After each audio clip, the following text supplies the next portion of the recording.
Hola, buenos días. Mi nombre es Laura Milhana Chilenkovic, estudiante del Instituto Tecnológico de Cancún del Programa Estatal Educación Superior a Distancia de la carrera de Licenciatura en Administración del quinto semestre de la Unidad Ignacio Zaragoza.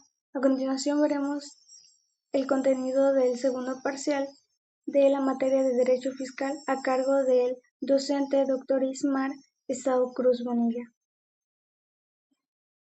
¿Qué es una persona moral? Una persona moral es básicamente una empresa o institución que la ley reconoce como si fuera una persona con derechos y obligaciones. Tiene su propio patrimonio y puede firmar contratos, comprar, vender y pagar impuestos.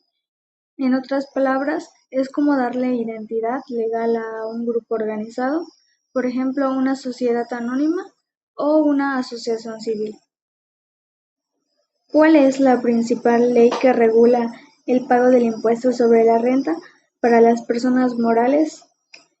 La que marca la pauta es la Ley del Impuesto sobre la Renta, la LISR. Esta ley dice cómo calcular y pagar el ISR de las empresas. Además, se apoya en el Código Fiscal de la Federación para los procedimientos generales. En otras palabras, se diría como que la LISR es la receta para saber cuánto debe pagar una empresa de impuestos sobre sus ganancias. ¿Qué función cumple el derecho fiscal recaudatorio?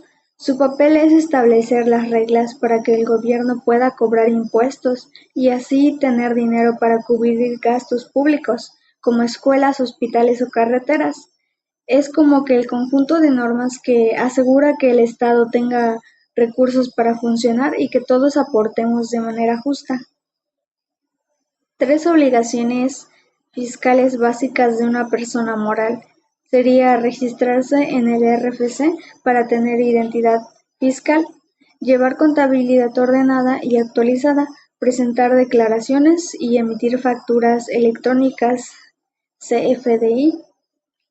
En palabras diferentes, son los pasos que toda persona debe seguir para estar en regla y evitar problemas con el SAT.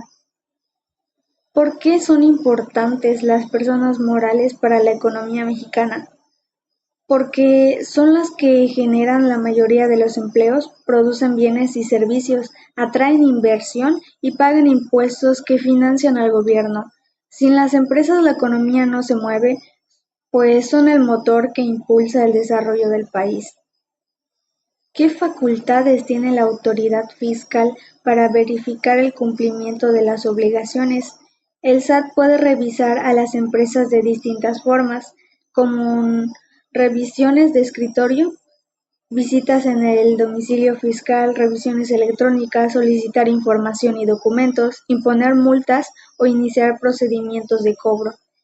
El SAT tiene varias herramientas para comprobar que las empresas estén cumpliendo. ¿Cuáles son los principales tipos de sociedades mercantiles reconocidos por la legislación mexicana? Son la sociedad en nombre colectivo, sociedad en comandita simple, sociedad de responsabilidad limitada, sociedad anónima, sociedad en comandita por acciones, sociedad cooperativa, sociedad por acciones simplificada. Cada tipo de sociedad tiene reglas distintas sobre cómo se organiza y cómo corresponden sus socios. La importancia de que un licenciado en administración conozca sobre el derecho fiscal es porque en su trabajo debe planear y organizar finanzas de las empresas, asegurarse de que cumplan con sus obligaciones fiscales y evitar riesgos legales. En sí es conocer de impuestos y leyes fiscales, pues nos permite administrar mejor y mantener a la empresa en regla. ¿Qué son los ingresos acumulables? Son todos los ingresos que una empresa debe tomar en cuenta para calcular sus impuestos. Incluyen ventas, servicios, intereses y cualquier ganancia que aumente su utilidad. Es todo lo que entra de dinero y que el SAT considera para cobrar impuestos. ¿Qué son las deducciones autorizadas? Son los gastos que la ley permite restar de los ingresos acumulables para pagar menos impuestos.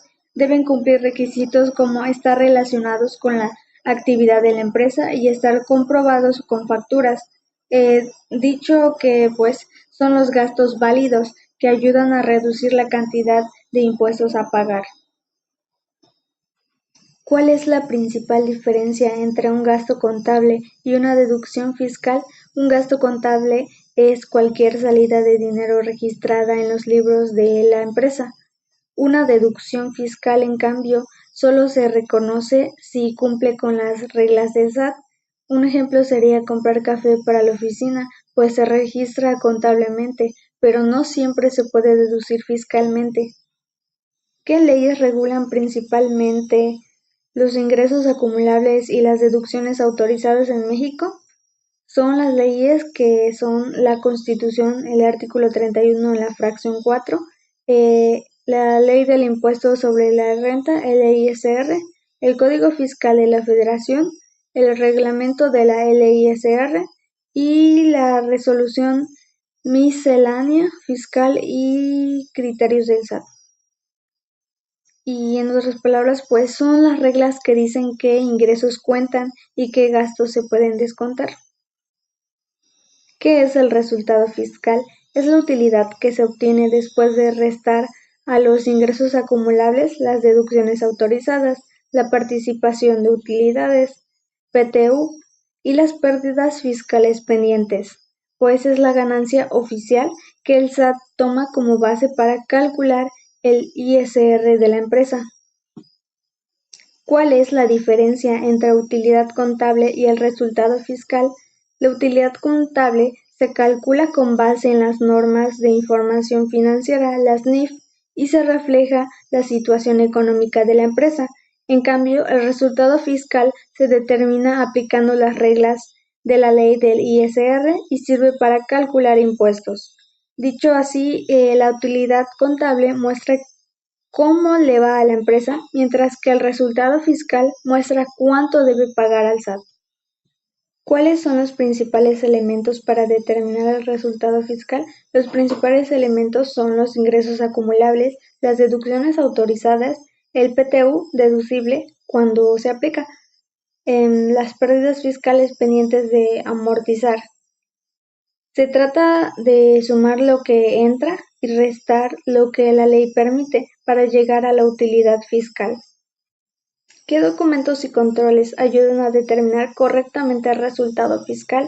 La contabilidad actualizada, facturas electrónicas, CFDI, contratos y estados financieros, estados de cuenta bancarios, conciliaciones contables y fiscales, declaraciones y papeles de trabajo.